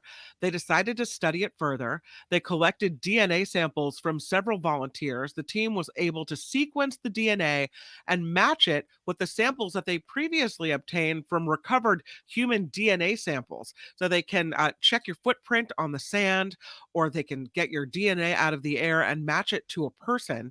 The DNA from the clinic animals, animal viruses, all these things they were able to match. So what and to what end then they can tell who was like, how is the personal DNA useful? I don't get how do they match the DNA up in some kind of way? Does it, or maybe it's just part of an ongoing. My mind goes to the future, like in some futuristic movie where they have everyone's DNA and then they have these air, sensors that are monitoring who is where. And so they can catch your DNA in the air. So you could say, I wasn't at Mark Thompson's house, but really they know I was there because they got my DNA that proves I was there without a doubt. Everything is going extremely well. Wow. That's just my sinister mind, but I'm sure there's other uses for it that are far more, less I think you know what the problem is just as well as I do. Oh, yes. You were there at the beach that day, and then we've nailed you with our, between DNA and AI, you're done. That's it. Five initials that did you in. Yeah. A key witness in House Republicans' investigation into the Biden's family business practices has gone missing. What? Ooh. House Oversight Committee Chairman James Comer, who's leading the investigation, told Fox News Sunday his team has been unable to reach the FBI informant who alleged corruption by President Biden and his family. Comer said the whistleblower communicating with the committee about the alleged influence peddling scheme knows the informant and is credible. Comer last week accused the Biden family and their associates of receiving as much as $10 million from foreign entities, including from China. A report released by the committee, though, based on bank records, didn't show any foreign money. Yeah, they said that there was no corruption. That was a GOP committee. That's right. And now the whistleblower is gone. Apparently, and this is their new hoax. Yeah, I mean, it is weird. The guy that this guy knows all about it. He's going to tell you all about it. It's very Mike Lindell. Yeah. And I got it all right here. I mean, wait a minute. Where is here? I can't find it right now. Or Trumpian, a big announcement is coming, and then it's like nothing. But the show where Joe Scarborough broadcasts in the morning, the headline on Yahoo News is that Scarborough is gleefully mocking James Comer for losing important information in the Biden probe, including the whistleblower. So, wow. First you see him, now you don't. I don't know. He's gone. An elderly American citizen will spend the rest of his life behind bars in China. Why? Well, he was being sentenced on spying charges. This is 78-year-old John Xing Wan Lung, detained by Chinese authorities in Zhuhu last year, according to the city's website. No details on the spying charges against him. The city did reveal that about $70,000 worth of property was confiscated from Xing Wan Lung. So this is an American citizen, 78 years old, now in China, in prison for the rest of his life because of spying charges. Wow. Yeah. That's wild. In Stockton, A police officer hurt after trying to break up a sideshow outside Stockton Arena. The officer suffered minor injuries after a spectator threw a bottle at the squad car Saturday night, shattering the windshield. The person who has not been arrested was among several spectators hurling objects at the officer's car. That sideshow, with an estimated 40 cars, started as people were leaving a nationally televised boxing match at the arena. During an earlier sideshow in the same area, spectators were filmed spraying a water gun and throwing a beach ball at a police officer's car. So that one, had a little bit of fun to it. Then you start throwing bottles, a beach ball in a bottle, whole different ball game there. Yeah. As you had mentioned earlier, there is apparently a deal now reached ending the Oakland teachers strike. So this is the good news in Oakland. Wanted to get a picture up. And here it is. Yay. Well, this is of them striking, but it looks like they don't have to do that anymore. It was a 10-day strike. The union president says the Oakland Unified School District committed to an agreement early this morning. The Oakland Teachers Union reached a tentative agreement with the Oakland Unified School District on all negotiation points. Classes resuming Tuesday officially. Over the weekend, the union said it made major progress in negotiations, coming to an agreement on common good items that have been sticking points. Those common good items include a variety of things like resources for unhoused students, reparations for Black students, and efforts to bring shared governance to community schools. Doesn't say exactly what what headway they made on pay raises, but they do say they added more librarians, counselors, and mental health services, and did get a bump in pay. But again, we don't know exactly how much. There is a new. What are they going to do with all those signs that they have? Well, they have all those. They recycle those, or how does that work? The strike signs? Yeah, no, they set those aside, and those are used for the next strike. Because that one's coming, and when they go in the strike locker. They go in the strike locker, yeah. Okay. And it's all going to be okay. They can use them again. See, that's why they don't put the date on there. So I see. Good. Okay, didn't realize that. I know it's not Mother's Day anymore. It's kind of status post Mother's Day. But here's a story that new moms, or any mom really, will completely understand, because there is something new coming to a very, very fancy hotel. This is a new retreat center coming to San Francisco, and it's only for new moms. It'll be in the Fairmont Hotel atop Nob Hill. Officials say they want to create a place where mothers can be pampered after giving birth. They'll get support from lactation experts, receive massages and facials, and take newborn care classes. The retreat is set to open in July, and it already has a waiting list. Wow. Thompson, party of four. Yes, I'm here for the lactation consultant. Is that a? Yeah. Do you want Sir, where's your baby? Oh yes, the baby. I've got the baby. You've got the baby. The baby is secondary in this whole thing. You just want the facials and the pampering. Yes, but I don't know. Most women want to just go home after they've given birth, and they kind of want to sequester and figure out how to be a new mom and what their new routine is. But I don't know. I guess I could have been convinced to go to the Fairmont for facials and massage. Exactly. That could have been. It could have been done. Yeah. I think that would be. Morning. I think if you went there every day, you'd be excited. Sure. The Mark Thompson Show is crowdfunded, and that means we have to rely on you. You can help keep us going by contributing via Patreon or PayPal, and you can find the links and is so very much more at the Mark Thompson Show. So very much more. That's right. Don't you mock me. I hear you mock me. No. I'm Kim McAllister on the Mark Thompson Show. They had to close down an entire radio station to silence him. And now, he's here. Ladies and gentlemen, Mark Thompson. The Mark Thompson Show. My wife wants some vegetables for crudité. I was a basketball referee. Feels great, baby. Use Mark Thompson. It's unbelievably offensive. What he's got going here is a situation. I was fortunate. Everyone I worked with made me better at my job. You are a cover-up artist, and you are a liar. Yeah, what up? It's our big finish. Y'all can all go to hell, and I'm going back to Texas. Yeah, how y'all doing? I'll tell you what, I saw a kind of good movie on the plane. Oh, what'd you see? I saw a movie takes place in Texas. That's why I'm giving you a little bit of Texas. You would. Yeah. Y'all can all go to hell, and I'm going back to Texas. I liked it. It's called Vengeance. It's been out there, I think, for a little while. It's done by that B.J. Novak. You know him from The Office. He's apparently, I say apparently because he's really prolific as a writer and director and actor. Prolific is a dang word. So I recommend it. Vengeance, it's called. Yeah.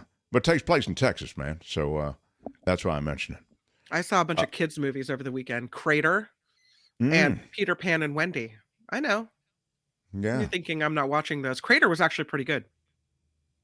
How was it, Peter Pan and Wendy? Don't tell me how it ends. It's really good. It's really it goes really more to the why that they're all doing these things. So kind of the backstories of each character. That's great. There's a reason that this place is fun. So we are doing something now. First of all, we're welcoming you. If you're watching right now and you wouldn't mind just giving us a thumbs up, I'd appreciate it. Smash it with your iron rod. Costs you nothing. We're crowdfunded, but I'm not hitting you for money, just for the quick thumbs up. Smash it with your iron rod. Smash it with your iron rod. Come on now. And now I will ask you. The latest data is out. Everybody can play. The most popular baby names in the U.S. What are they? We have a poll up in YouTube right now. You can vote right now in YouTube. Tony, what are the girls' names that are in YouTube right now on that list? Hold on. A second. Olivia, Emma, Ava, and Sophia. Olivia. Thanks, Tony. Olivia, Ava, Emma, and Sophia. Yeah. Olivia, Ava. Hang on a second. What are the names again? Olivia, Ava, Emma, and Sophia. Did I miss one? See, I have good recall. I'd be a good poker Olivia, player. Ava, Emma, and Sophia. Okay. Yeah. Those are your choices. Right now on YouTube, give it a run. Ava, Emma, Sophia, Olivia. Emma, Sophia, Ava, Olivia. Olivia, Ava, Sophia, Emma. You tell me. Olivia says Karen. Mabel says Donna. Mabel should come back. Mabel is a very 50s, 40s kind of name, I think.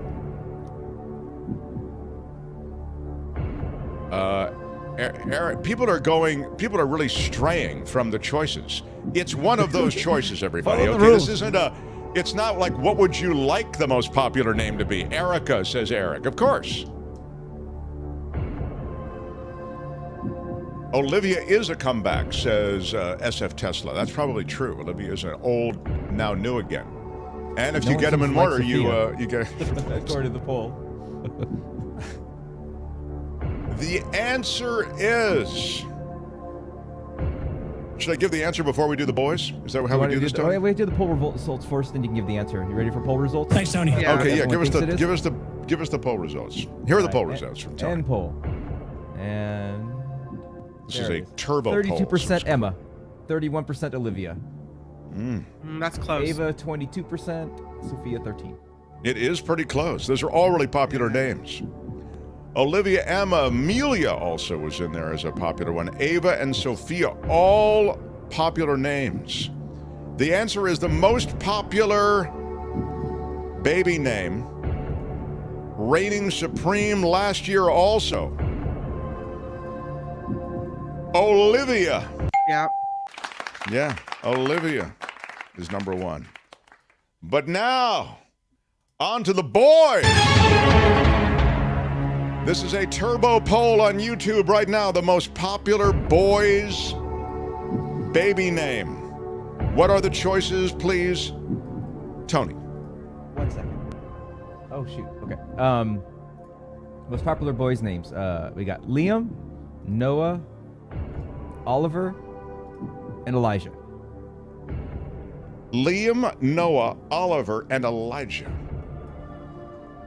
Elijah's a cool name. That's a very cool name. I don't think I've heard it. It's not enough to make it common. I mean, just talking about politics and religion and I see. Elijah. Yeah. Well, biblical names have always been. But Mark, I'm named Mark. That's a biblical name. True. So this is a turbo poll. You vote on YouTube right now. Right there in the chat. You should see it. Bam. You vote.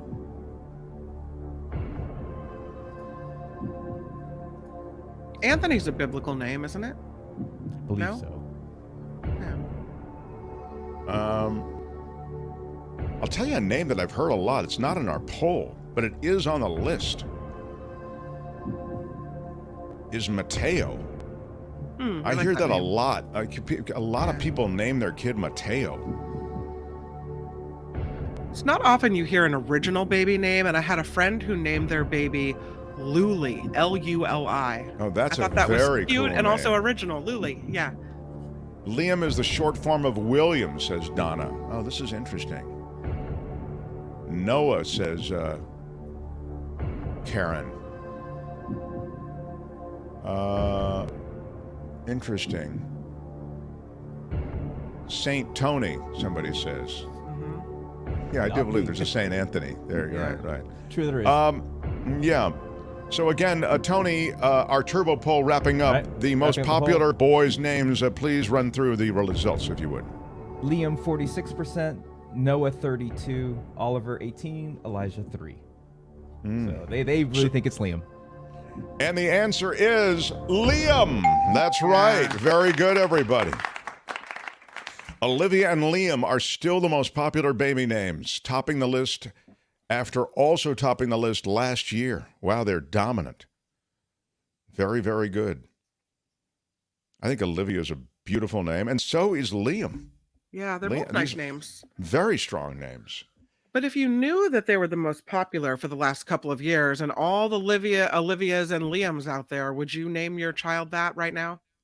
I might, and I'll tell you why, Kim. And maybe this is not going to land with you because I think you sometimes fight the truth. But Kim, how are you? I think you want your kid to fit in a lot of the time. Exactly. You don't want your kid. You're not looking to make a statement and have your kid be the statement that's sent into every room. Because when that kid enters the room, the kid wants to fit in. Right. And so if you make your kid, you give your kid the name, which is the sign for pi or something. Right. Right. Yeah. I mean, it's like, really, dude? They have to carry that name, not you giving it to them. Thank you. That's exactly They're the ones, it. Kids are evil. I mean, they're vicious. Yeah. They will they will find any point of weakness and go. Yeah. No, and I Cash, boy named I Sue. think that's Come on. right. I mean, I named my kids, Julia and Jacob, so that's pretty commonplace.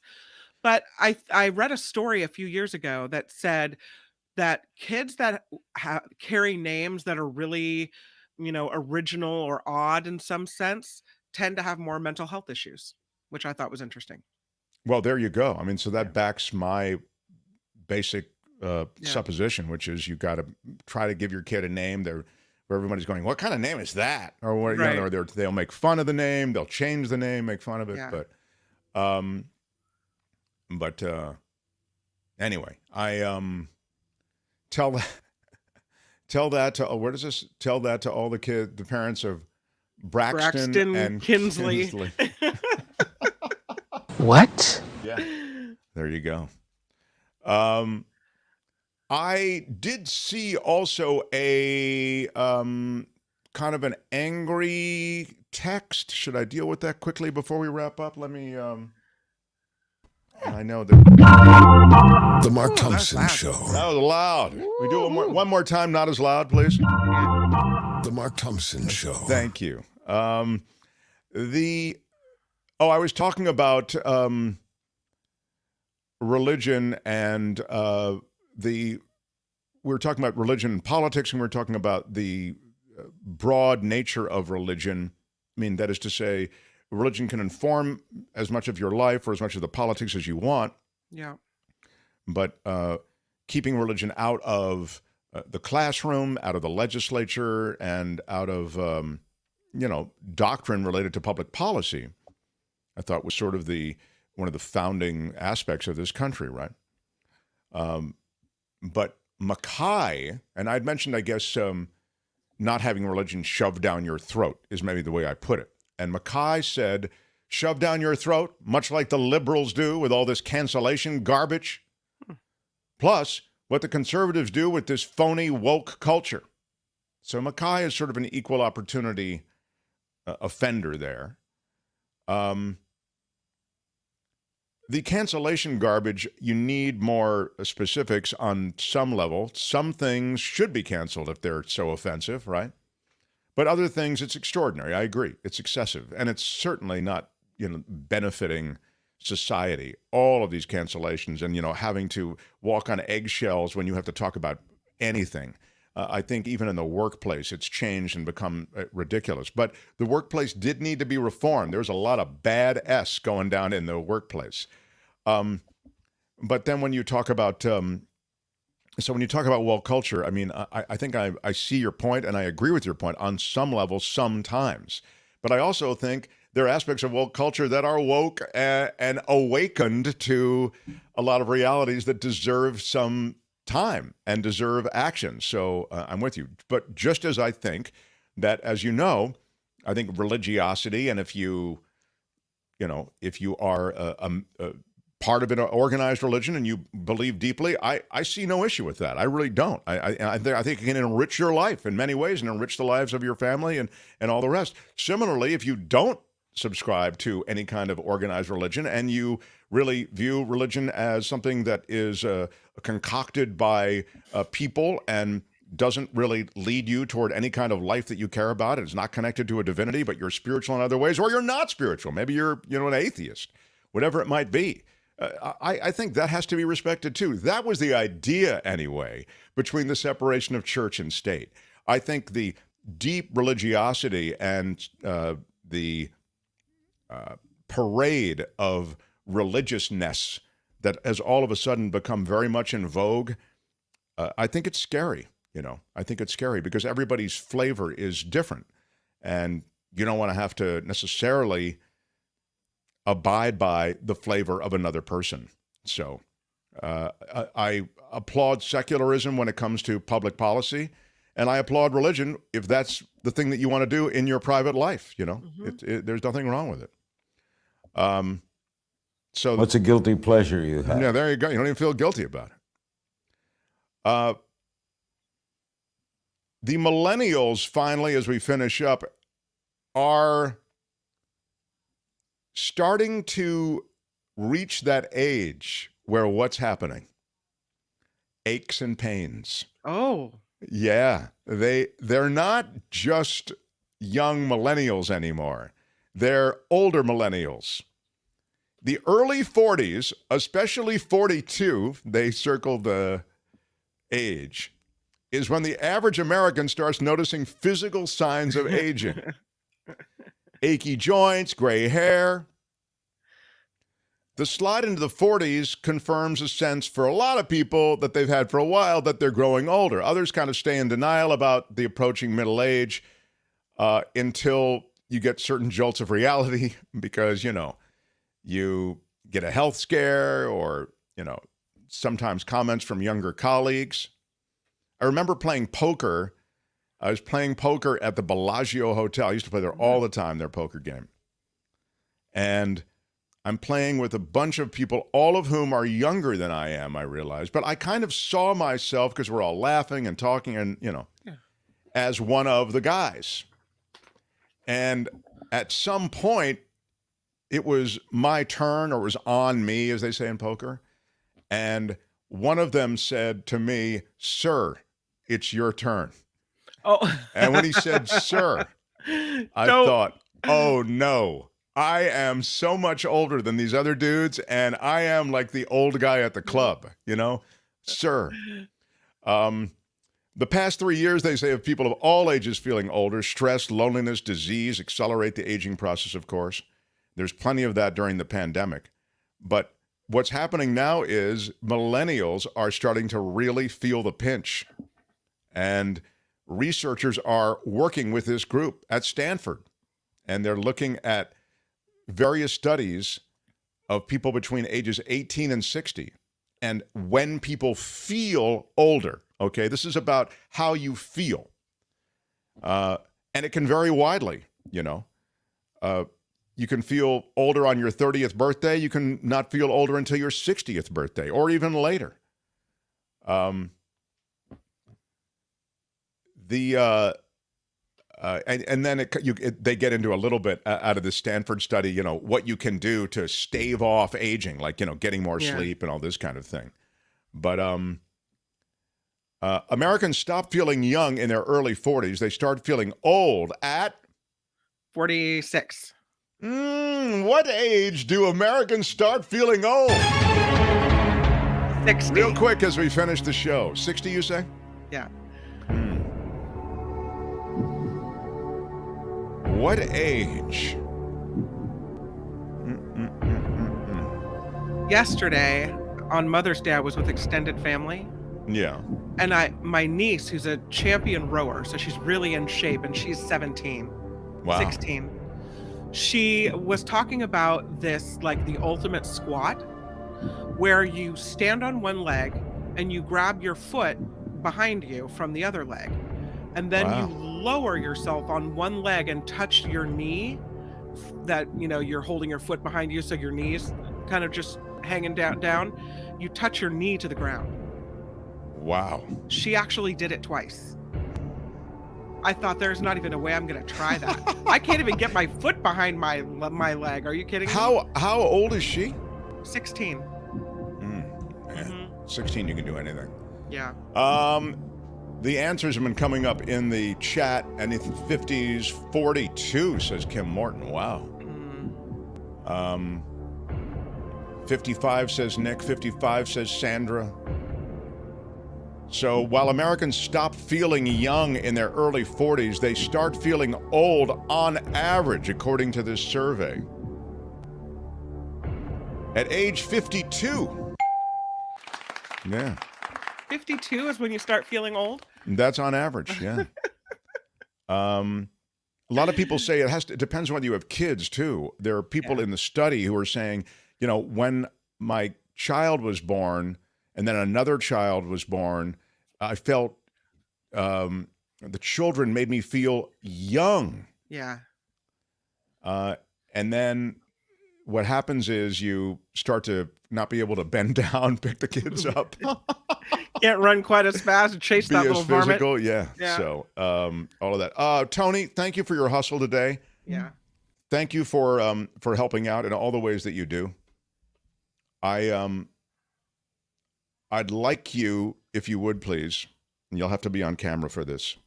All right. Take a deep breath and prepare to receive the rod of equity and mercy. Yes, seriously. All right. Tony, congratulations. It's bestowed upon virtually everyone. I can't think of anyone who hasn't received it yet. Yeah, I know. That's really funny. You're hilarious.